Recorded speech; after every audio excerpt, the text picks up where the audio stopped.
C'est une Rome de cartes postales et une Italie comme on l'imagine, faite de belles images, de beaux objets et de musique envoûtante. Les basses, elles sonnent, mais là, t'entends, tu les voudrais un peu plus poussées. Nous sommes chez Mathias Menanto, le luthier français de Rome. C'est encore un peu tordu. Dans son atelier, ce Vendéen de 35 ans bichonne tous les instruments à cordes qu'on lui apporte depuis 10 ans maintenant. Un instrument bouge, c'est-à-dire que comme une personne, d'un jour à l'autre, il peut y avoir des changements assez importants. Et le musicien, bien sûr, il est stressé s'il doit faire un concert important, il est stressé parce que l'instrument, au dernier moment, peut-être lui fait des caprices le jour avant le concert. Voilà. Quand l'instrument est malade, nous, musiciens, nous venons chez le luthier, comme si nous allions chez un médecin.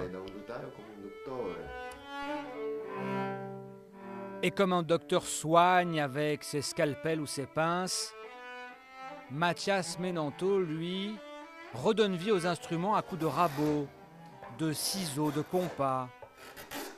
Autant d'outils anciens qu'il retrouve aux quatre coins de l'Italie, dans de vieux ateliers, tout un art.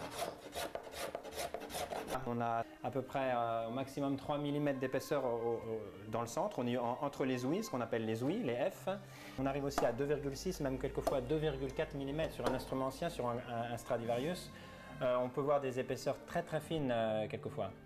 Car c'est la particularité de ce luthier français. Il crée, il fabrique, mais il répare aussi les instruments les plus prestigieux. Voici la forme d'un Stradivarius de 1722.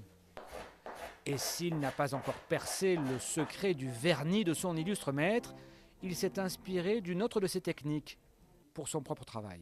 À Crémone, au XVIIe siècle, les instruments étaient laissés au soleil pour s'oxyder, pour prendre la lumière du soleil. Moi j'ai mon solarium ici et les instruments prennent la lumière. C'est quelque chose qui n'est plus naturel mais en fait qui est exactement la même chose. Ce qu'on veut c'est faire en sorte que le bois prenne les ultraviolets et puis s'oxyde. Et vous savez quoi? Le comble pour ce luthier, amoureux de ses instruments, c'est que quand il était petit en Vendée, chez lui, la musique était interdite.